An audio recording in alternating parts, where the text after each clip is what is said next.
50年代嘅香港成為東方之珠，經濟開始起飛，各行各業都爭相製作關於自己嘅霓虹燈牌。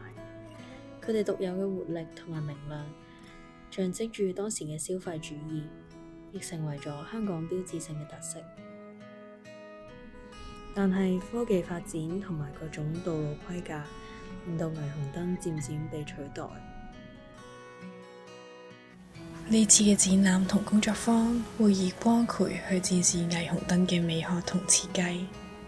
光流動嘅短暫，象徵住霓虹燈根據時代變遷而慢慢消失。